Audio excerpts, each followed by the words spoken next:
for word of prayer. Father, in the name of Jesus, we thank you once again for being in your presence. Thank you for your joy, your peace, and your understanding. Heavenly Father, as we open up your word tonight, thank you for these, your children who have come out tonight to study. Allow us to understand your word, place it in our hearts that we may not sin against you. Bless those who wanted to come but just could not make it. In Jesus' name, amen. Real quickly, what we're going to do with this Song of Miriam, which is only 2 verses, is we're going to reiterate what we studied last week, because after we read that, it's going to turn and change different gears. So let me read that for you. It's found in 21, verse 20 and 21, chapter 15. And it says, Then Miriam, the prophetess, the sister of Aaron, took the timbrel in her hand, and all the women went out after her with timbrels and with dances. And Miriam answered them, Sing to the Lord, for he has triumphed gloriously.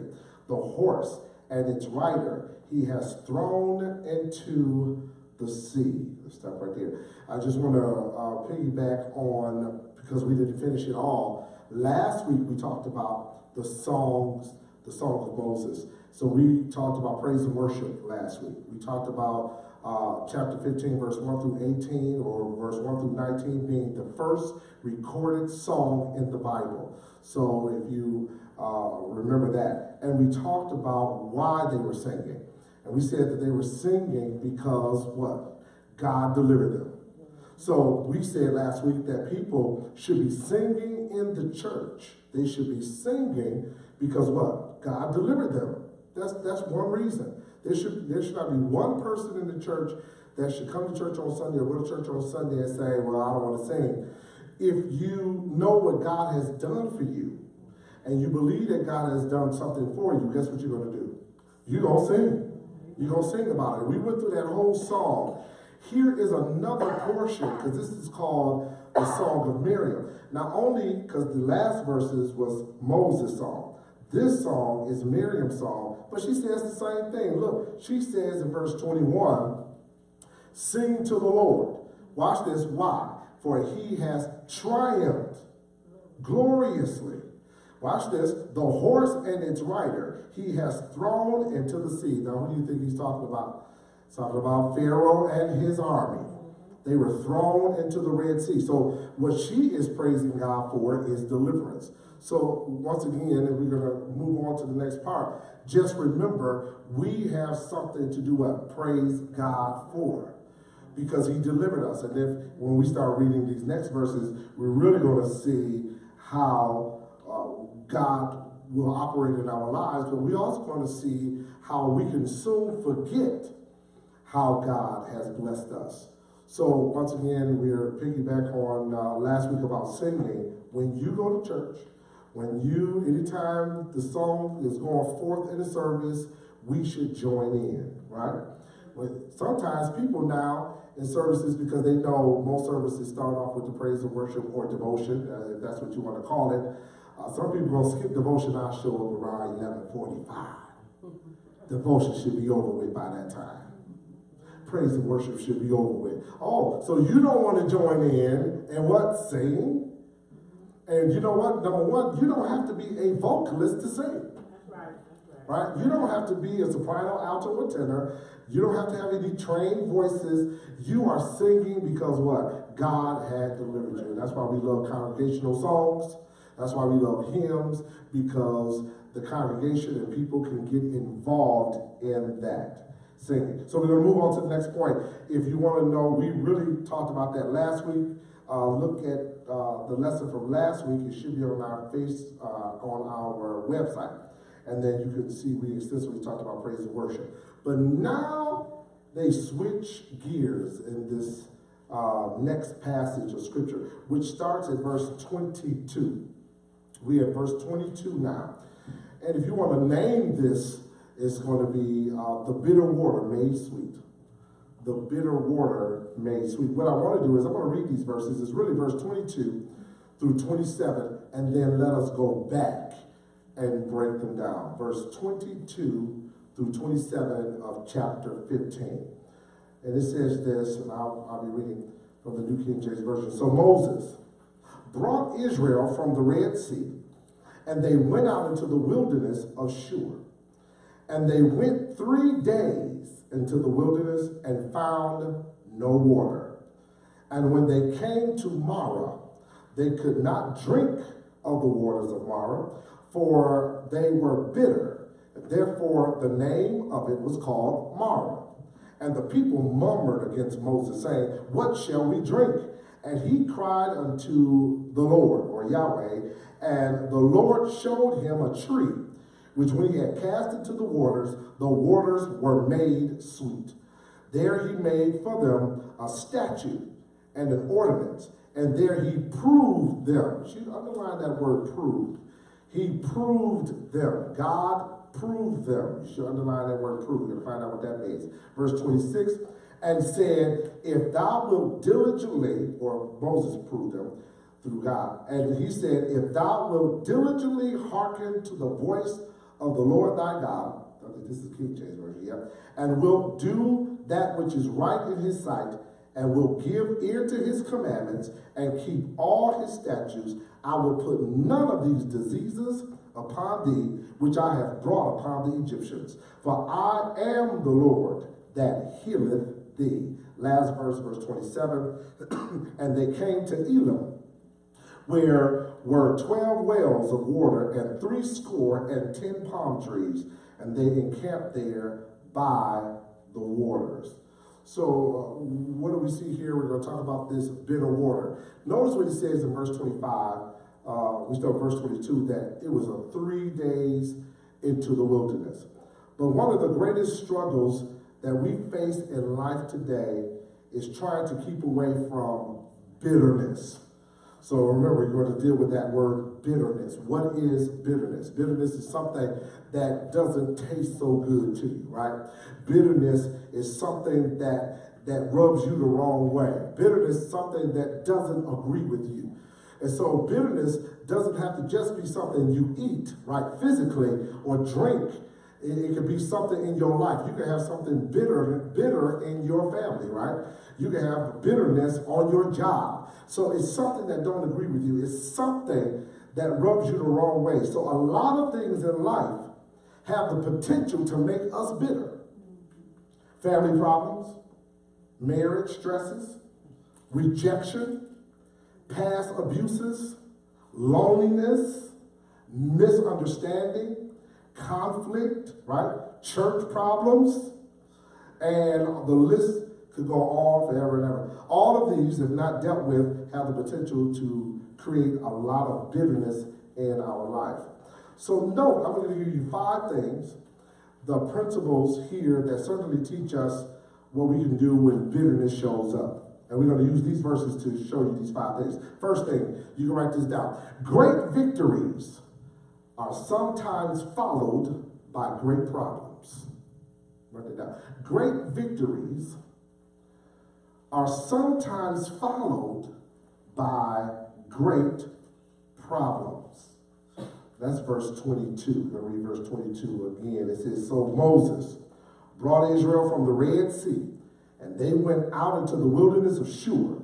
And they went 3 days in the wilderness and found no water." So what was the great victory? The great victory was God brought them across the Red Sea, right? So I guess they're thinking, my life is supposed to be crossing the Red Sea every day. God's just going to make a way all the time. I'm not going to go through any more problems. But as soon as they crossed the Red Sea, they didn't go 3 days. They went 3 days without water, so now they have a problem.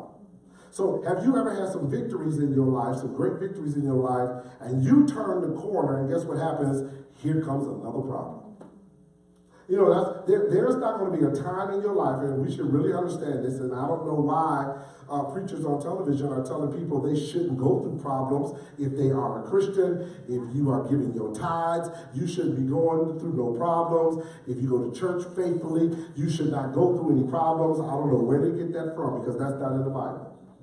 You can go to church 52 Sundays out of the week, and every Bible class, 52 Bible classes, 52 Sundays out of the year, 52 Bible classes out of the year. How many of you know you still gonna run into problems? You still going to have some problems. You can have great victories in your life. You can graduate, you can get a promotion on your job, you can, I don't care, you're going to run into some victories, but you're going to run into some problems too. They just came across the Red Sea. How great is that?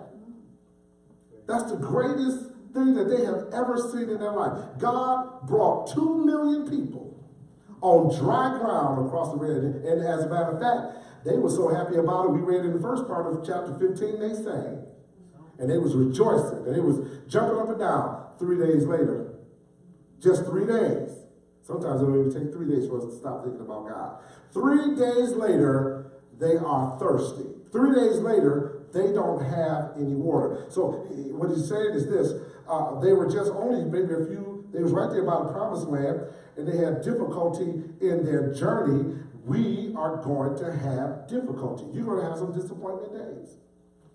You're going to have some problems arise in your life. The text says this. It says, then Moses led Israel from the Red Sea.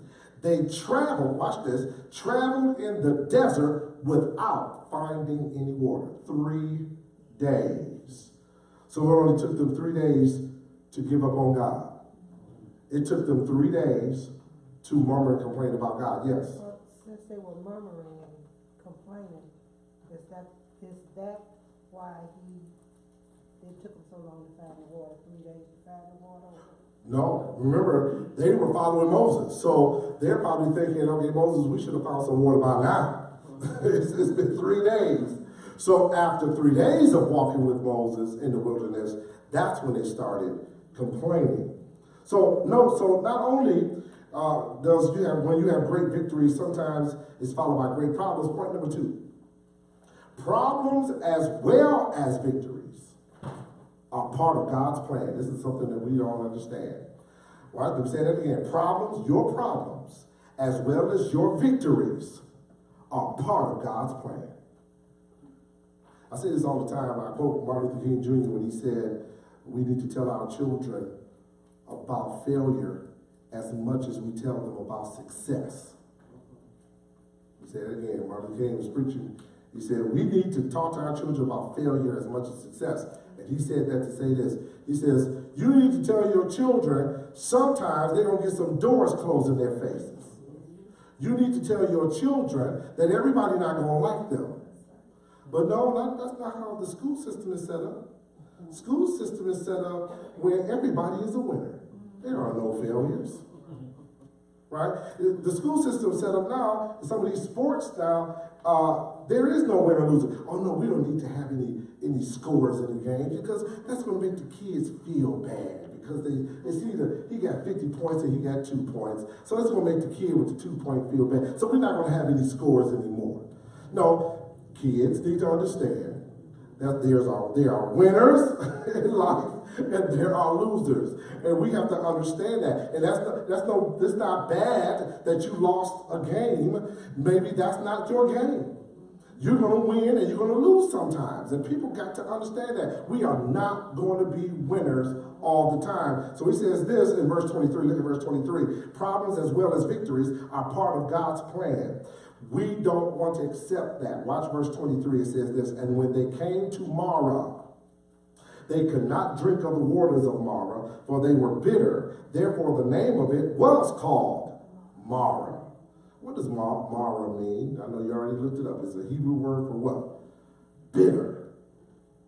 That's what it means, bitter. Marah means bitter. And so he says, they plunged their faces into the water. When they saw that water, they ran and jumped in that water like, oh my goodness, this tastes so nasty. This is the nastiest thing I've ever tasted in my life. Have you ever run into a situation where something has become bitter to you? You thought it was going to be good. When you saw it, it looked good on the outside, but when you tasted it, when you got involved in it, no, it gave you a bitter taste in your mouth. It could be a relationship. You thought this relationship was going to work out well, but it ended up being what? A bitter relationship. You thought that job was the best job in your life. You worked there about 3 months and okay, now his job is becoming bitter to me. So we run into things that are bitter. Just today, one of my coworkers said she saw a young student, one of our students walking down the street she hadn't seen in like 3 weeks. He hadn't been to school in 3 weeks. So she stopped him and she asked him, she said, "Are you coming to school?" She said his face twisted up. You know how babies when they eat the carrots or something sweet like a lemon? He said his face twisted up like that, like she said something the worst word in the world, school. It was bitter to him. She said he made a face like she wanted to laugh, but she didn't laugh in his face. But she said he looked like, "You just cussed me out, asking me if I'm coming back to school."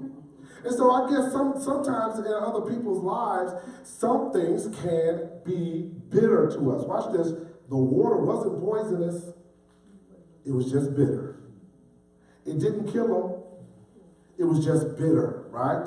It was unpleasant. It didn't taste good. You are going to have some unpleasant days. Some things are not going to taste good to you, right? It's just going to happen that way. And because the water was bitter to drink, the people called it, the water, what it was, they called it what? Mara.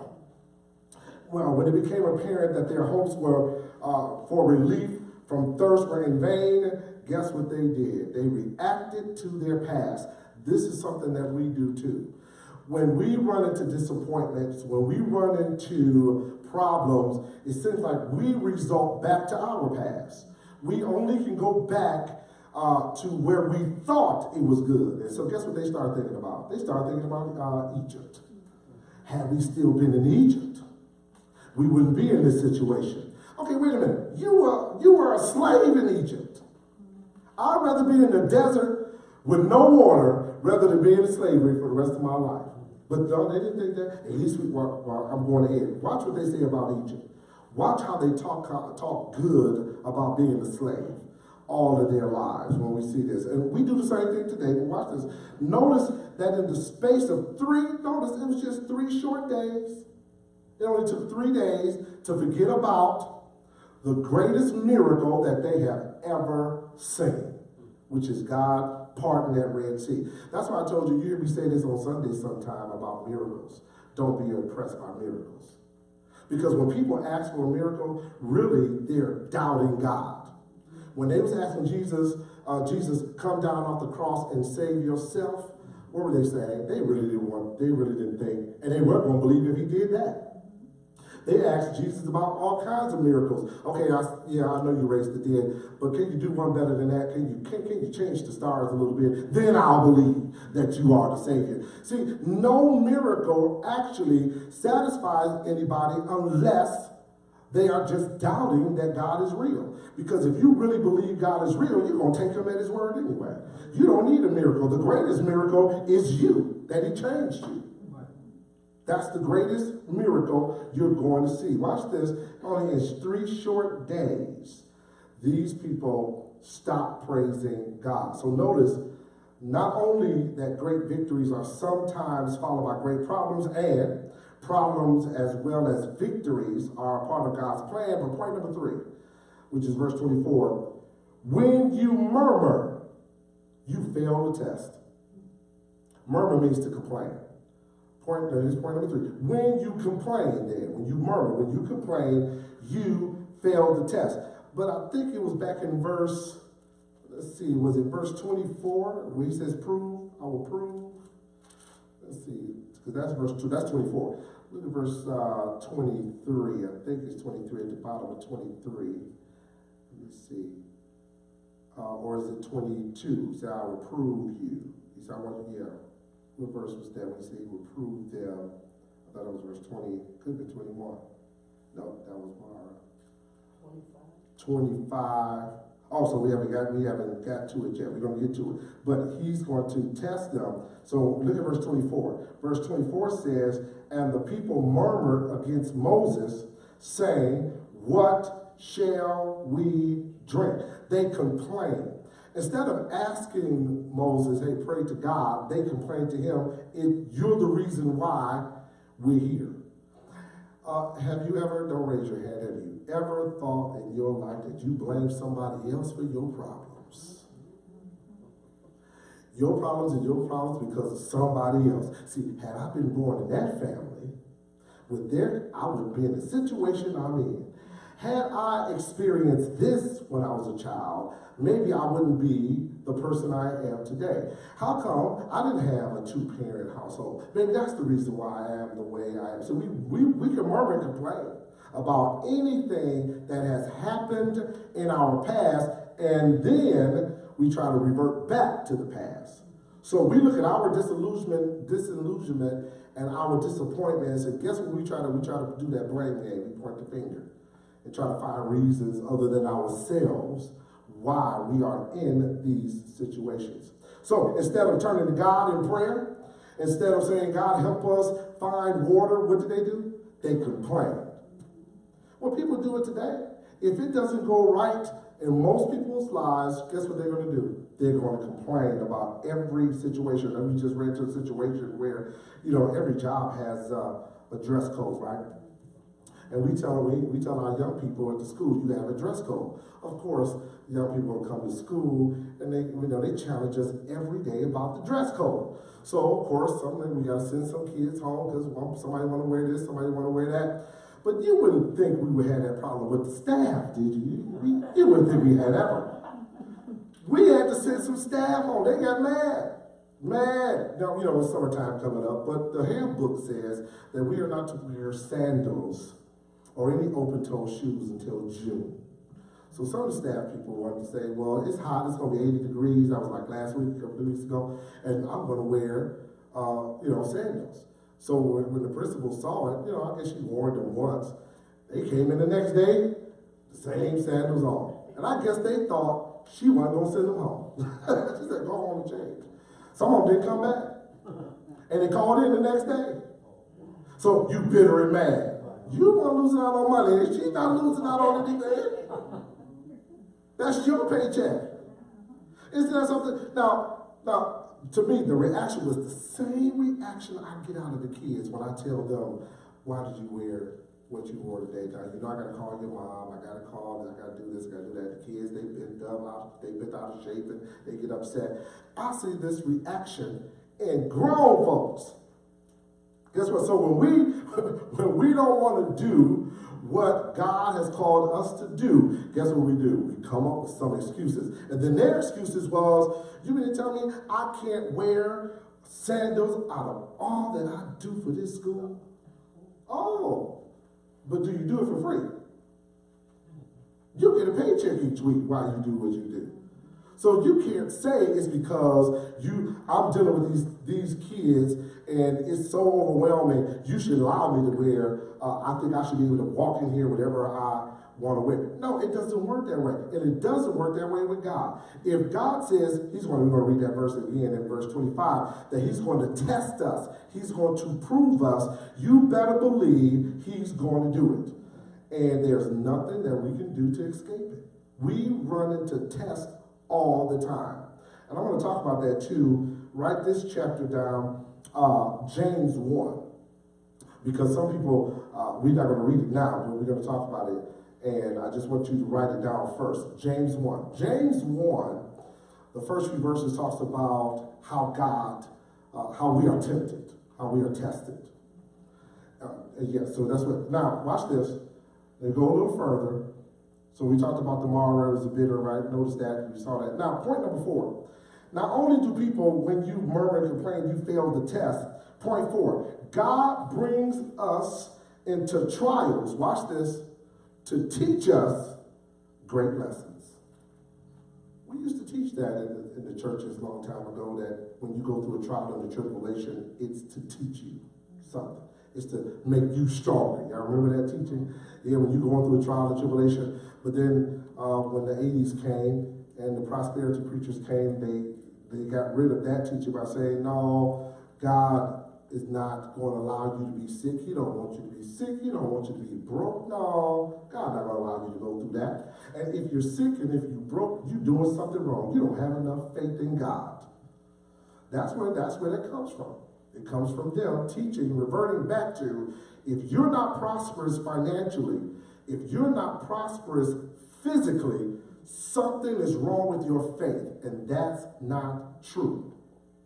What is true is God can allow any problem to come in your life, and you got to know how to do it. What God is looking for is your reaction to your problem. That's what he's looking for. What's your reaction? Look at verse 25. So God brings these trials to us in verse 25. He says, and he cried, this is Moses, and he cried unto the Lord. And the Lord showed him a tree, which when he had cast it into the waters were made sweet. There he made for them a statue and an ordinance. And there, here it is, verse 24. And there he proved them. That's tested. Tested. So wait a minute. He cried to the Lord, and the Lord showed him a tree, which when he had cast it into the waters were made sweet. Stop right there. Who would have ever thought that breaking a branch off a tree and throwing it in the water would make the water sweet? Nobody. That was God. God could have did anything. He could have said more. He could have said, Moses, put your foot in the water and then make it sweet. He could have said that. He could have said, Moses, just wave your hand across the water. He said, no, take that branch, throw it in the water, and make it sweet. So watch this. Sometimes when God gives instructions, see, Moses was obedient. And Moses didn't think twice about, did he just tell me to break off a branch and throw it in the water so he could make it sweet? Moses didn't know what was going to happen, but he was what? Obedient. Our problem is, he says right there, verse 24, he says, there he made for them a statue and an ordinance. When he says statue, not a human statue, a statue means like a moral idea, and an ordinance. And there he proved them. God is testing us all the time. That's why I told you to write down James 1. My question to you tonight is, how does he do it? How does God test us? Does he test us by telling me, Elon, go ahead and rob that bank? Is that God testing me? Elon, go ahead and get on drugs and see if you can make it or not. Is that God testing me? Who tested me with that way? What is that called?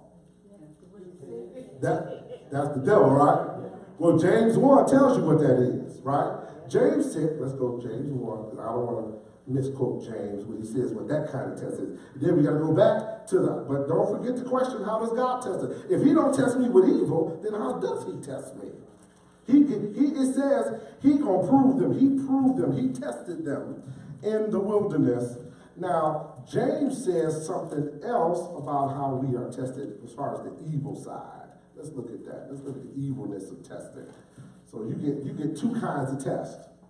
You got the evil test, and you got the good test. We're going to talk about the good test in a minute. Let's talk about this evil test right first. The evil test. James 1, I think it starts at verse, you say, put your child over the kind of 12.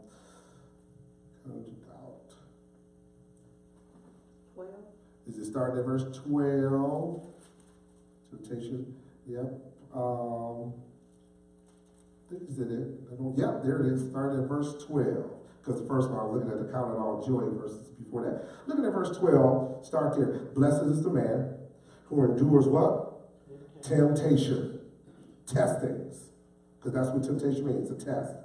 For when he has been approved, he will receive the crown of life which the Lord has promised to those who love him. So right here, this testing, he's just talking about trials and tribulations. He says, if you've been approved, if you pass God's test, guess what? He will receive the crown of life which the Lord has promised to those who love him.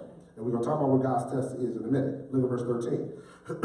Let no one say, when he is tested, I am what? Tested by God. Now he's going to switch it up. For God cannot be tempted or tested by evil, nor does he himself tempt anyone. Now that's a reference to test anyone with what? Evil. Because we just read in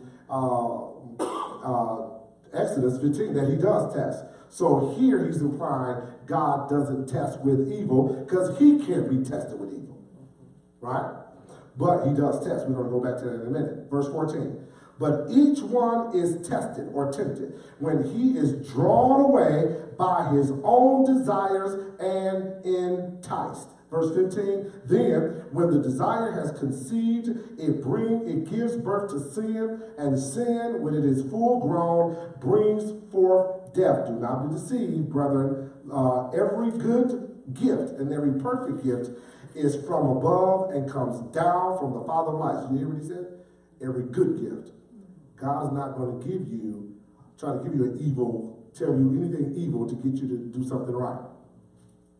I'm doing this evil for the greater good. No, you're not. It's going to help everybody if I rob the bank. No. I can build a community center if I rob the bank. No. That's what, see, we are enticed in our own mind. We believe our own lie about doing something evil, thinking that we're going to get some good out of it. It's not going to happen. It can't happen that way. So, if God doesn't test with evil, then once again, here's the question, how does he test? He tests with good. What do we call that then?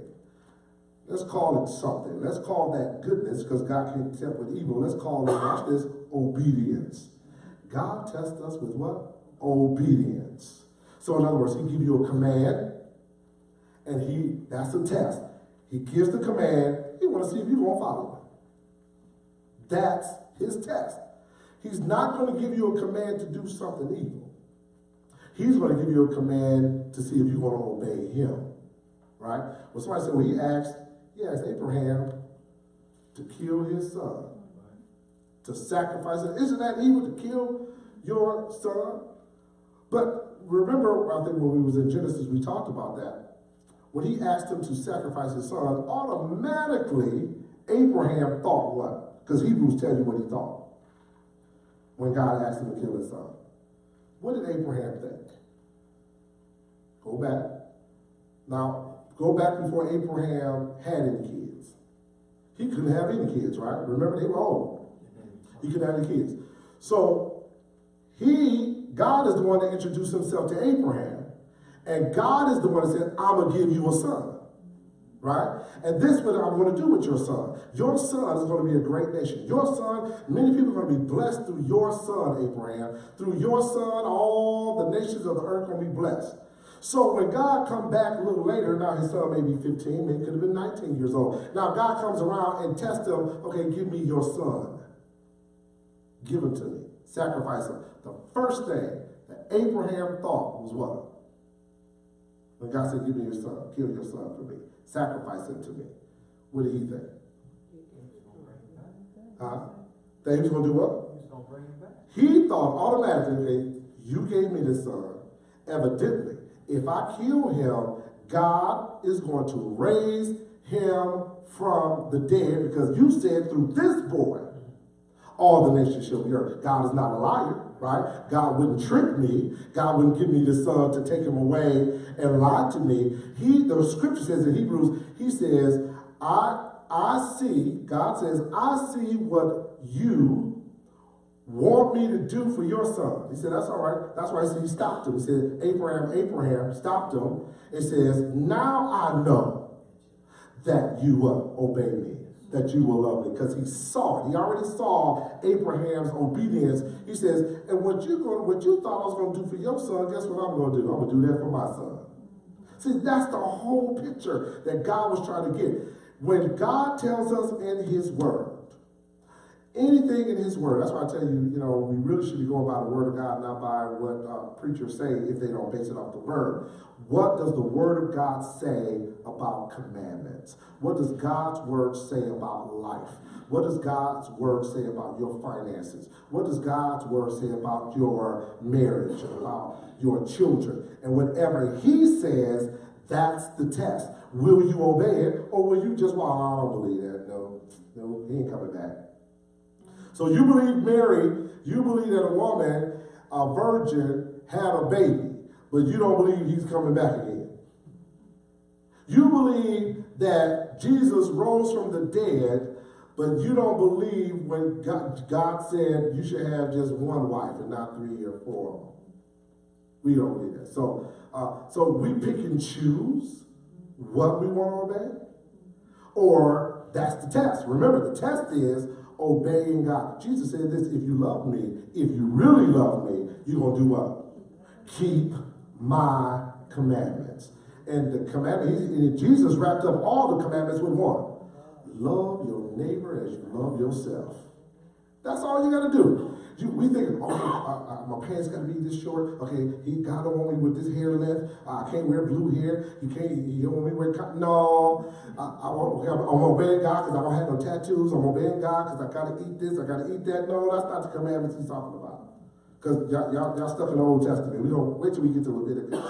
He's not talking about that. He's talking about moral commandments. I'm going to preach this Sunday on morality. I'm going to preach on that. Morality doesn't save anybody.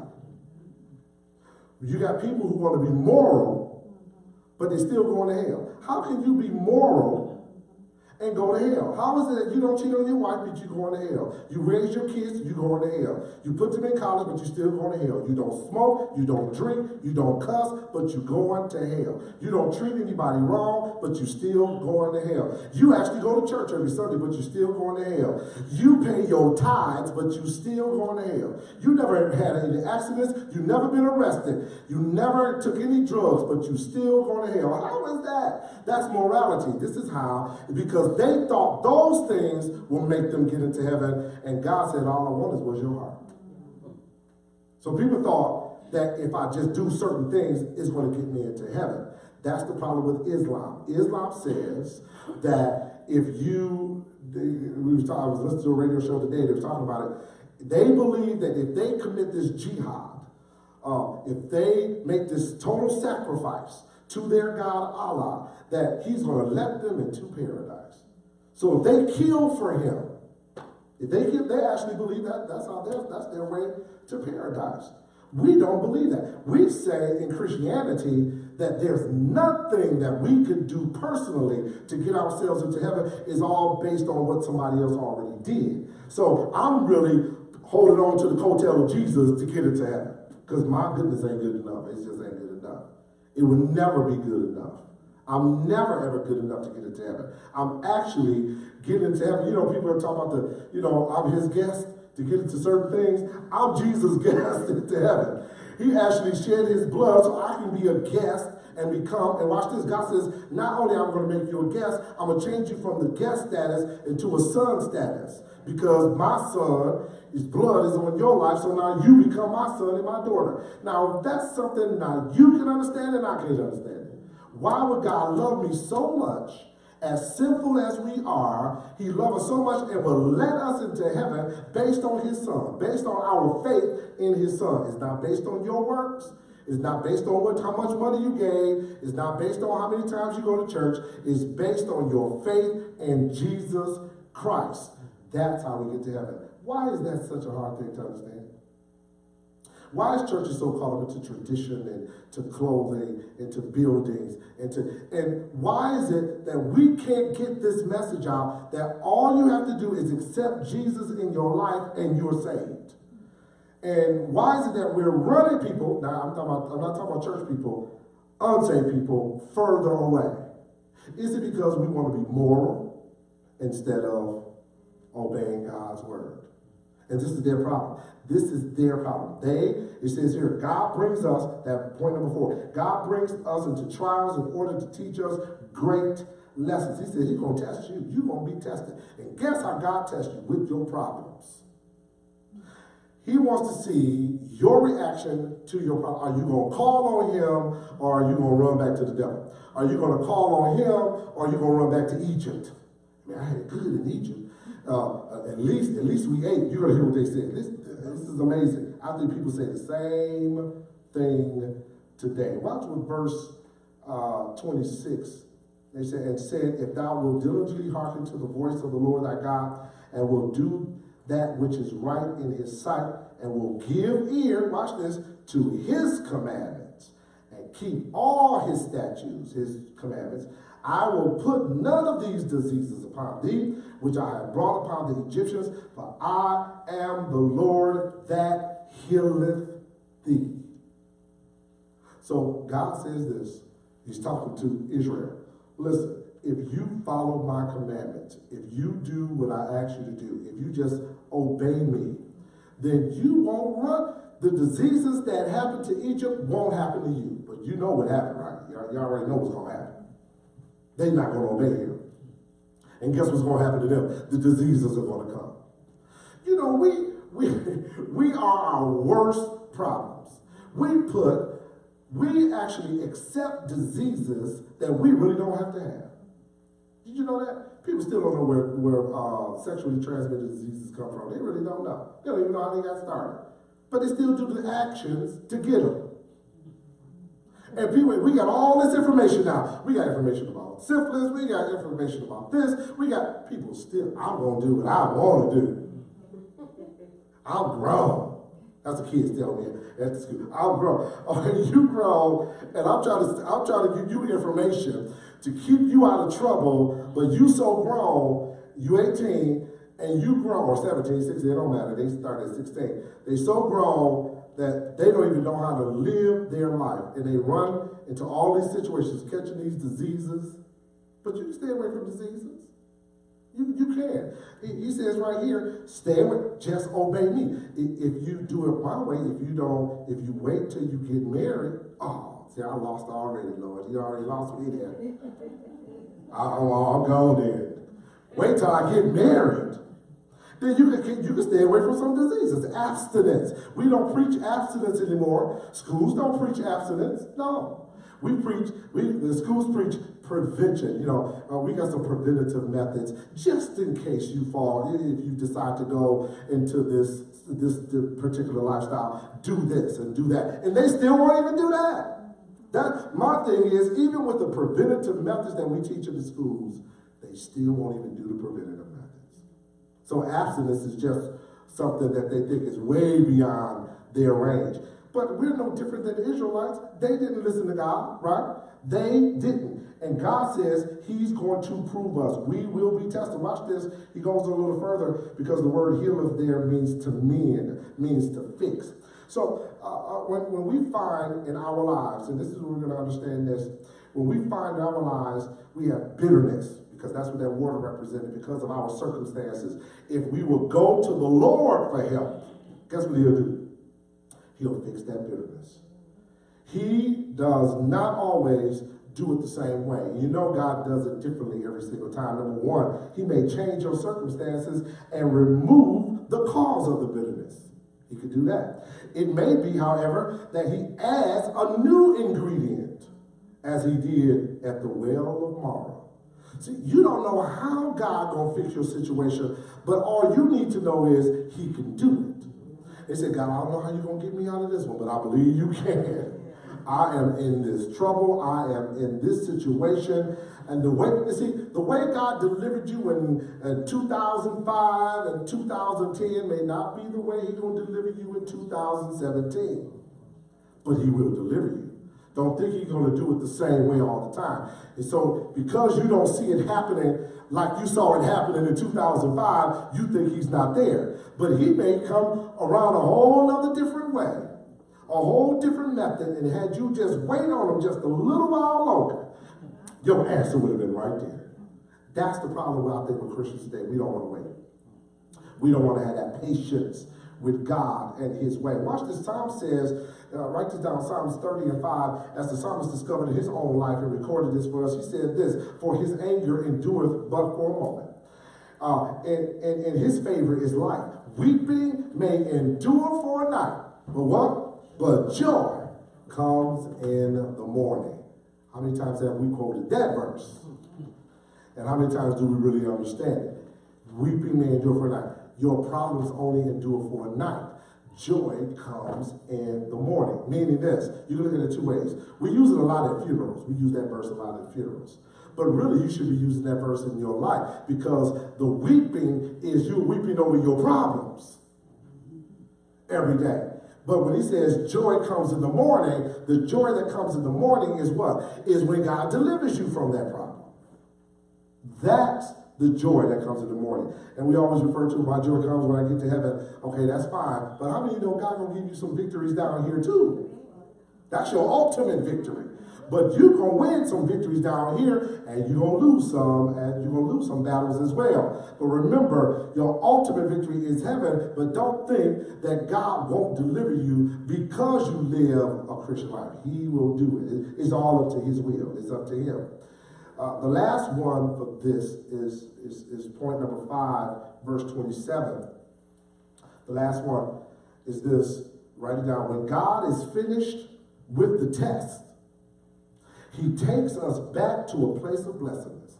When God is finished with your test and you obey him, watch this, he takes you back to a place of blessedness. Let's look at verse 27, last verse, and it says this, and they came to Elim, where were 12 wells of water, and 70 palm trees, and they encamped there by the waters. The children of Israel arrived at Elim, which means large trees. Here they found an oasis with 12 wells and 70 palm trees where they drank their fill and rested. What is he saying? Go back when they were just at that little pond or that water of Mara, and they were complaining. And Moses brought us to just be obedient to God and watch God bless us. And guess what God did? He took them to a place that had 12 wells of water. He took them to a place where they had palm trees everywhere. Now, they're in the middle of the desert. They were in Shur. So how come they didn't see that place before? Because once again, when God takes you around in his direction, you may not see the blessing right away. It was probably there all the time. But because he was testing them, and they had to pass that test of obeying him, then he blessed them. I'm here to tell you that, listen, every time you obey God, you're going to be blessed. Every single time. And I'm not talking about financial blessing every time. It could be a blessing somewhere else. It could be a blessing that you see some of your family members get saved. It could be all kinds of blessings. I don't know how he's going to bless you, but he will bless you for your obedience. Obedience is rewarded. For some reason, in our Christian life, we think we're not going to be rewarded for obeying God. We think it's faster to do what the world does instead of doing what God tells us to do, because we think somehow we're not going to get any recognition. We're not going to get rewarded. I'm here to tell you, your life will pay off, and spiritually it will pay off when you are obedient to God's word. It is a blessing to do things the right way. Amen? Now watch this. What can we get out of this? How are we going to apply this? Real quickly. Not all of life is going to be sweet. That's one lesson we got to learn. And this is a lesson that's not being taught in churches. I'm telling you, you can turn on TV all day, turn to any channel. Most of the preachers on TV not telling you this. They telling you to be happy, healthy, and wise. They telling you, if you sow a holla seed, send me a certain amount of money, you'll never go broke. You send me a certain amount of money, help me build my mansion, and then you gonna get your mansion. I never read that nowhere. Help the preacher build his mansion and you get one. Where's that in the Bible? I never, but we fall for it every single time. I was just listening to a celebrity. He had posted something because the celebrity said something about him. Well, no, I mean, a preacher, famous preacher. If I tell you his name, you know who he is. Said something negative about a celebrity. The celebrity saw it. And so he made his post back to the preacher. Now, mind you, this is a preacher who had children out of wedlock. This is a preacher, he got about 10,000 members, but kids out of wedlock, got divorced 3-4 years ago, still messing up today. So the celebrity who asked him in his post said, you don't really know me in my life. You don't know if I go to church. You don't know if I'm really praying to God, but yet you make this post about me. But what about you? Then he says, forget about all that. It's not about me or you. He says, number one, church folks need to get out of those churches and get into the streets and start helping these people who are lost.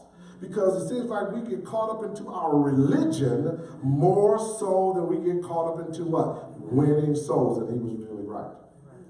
So how am I going to point the blame game, and I got all this baggage I'm carrying, and I'm literally going to get on Facebook and talk about somebody else?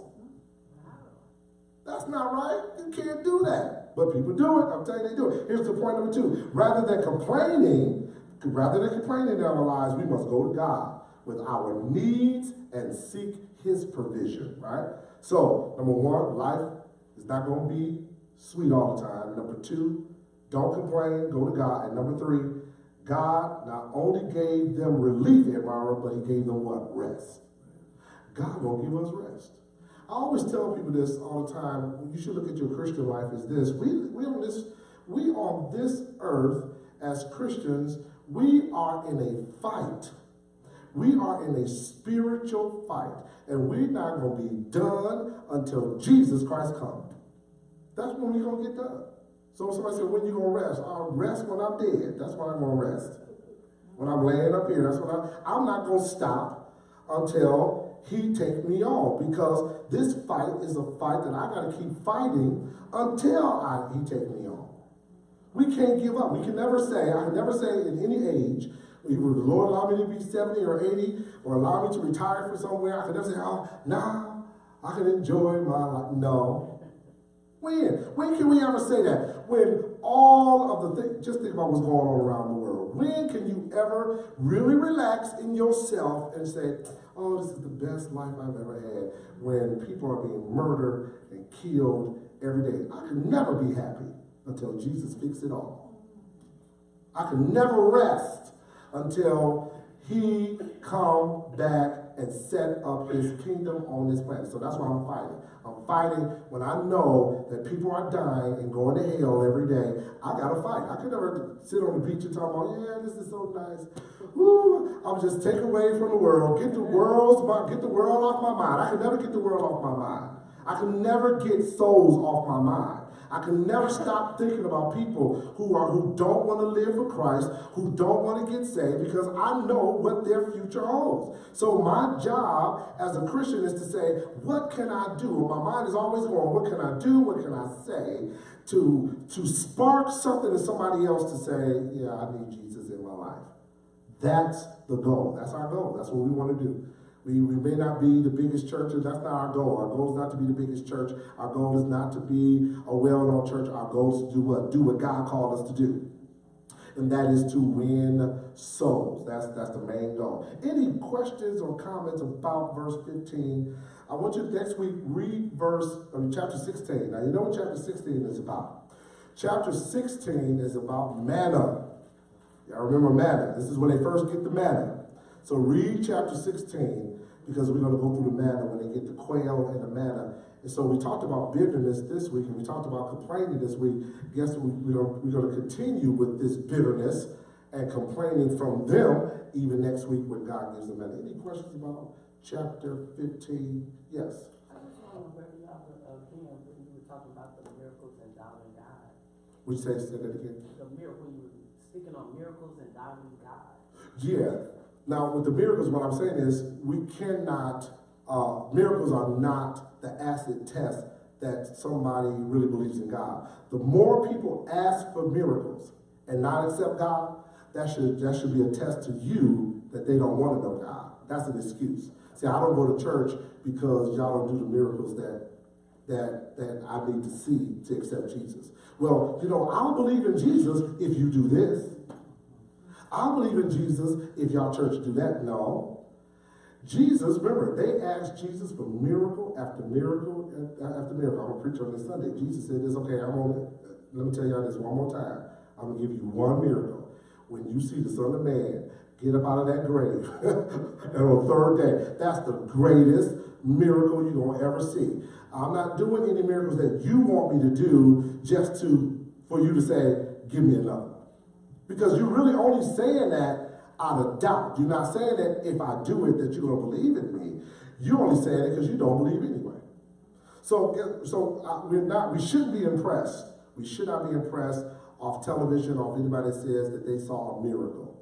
Because really it wasn't a miracle that saved the soul. It was Jesus Christ that saved the soul. The greatest miracle in the world, is a soul being saved. That's the greatest miracle, yes. So then will the parables be his way of showing people who he was as well? Yes. So all of the miracles that Jesus did do, the ones he did confirm to do, they were the confirmation themselves. But notice, every miracle he did, they asked for another one. Okay, I just touched the casket and he got up. Oh, that wasn't good enough? Well, what about Lazarus? He died. He'd been dead 3 days. And he got out, they still was asking for a miracle. When were they going to believe? When? When were they going to stop asking Jesus for a miracle after miracle? And Jesus knew, you're only doing this because you don't believe. You don't believe. Because any one of those miracles should have convinced them that he was the Messiah. Nobody else was doing it. Did they know any other prophets that day that was doing that? Any other preachers in Jesus' day raised the dead? Nobody. Any other preachers touching the casket? Nobody. So why wouldn't they believe he was the Messiah? They didn't want to believe. Their hearts were hard. And it's the same thing today. It is the exact same thing with it today. Any other questions about that? So yeah, Exodus chapter 16 next week, and we will deal with that next week. Let's bow our heads for a word of prayer. Father,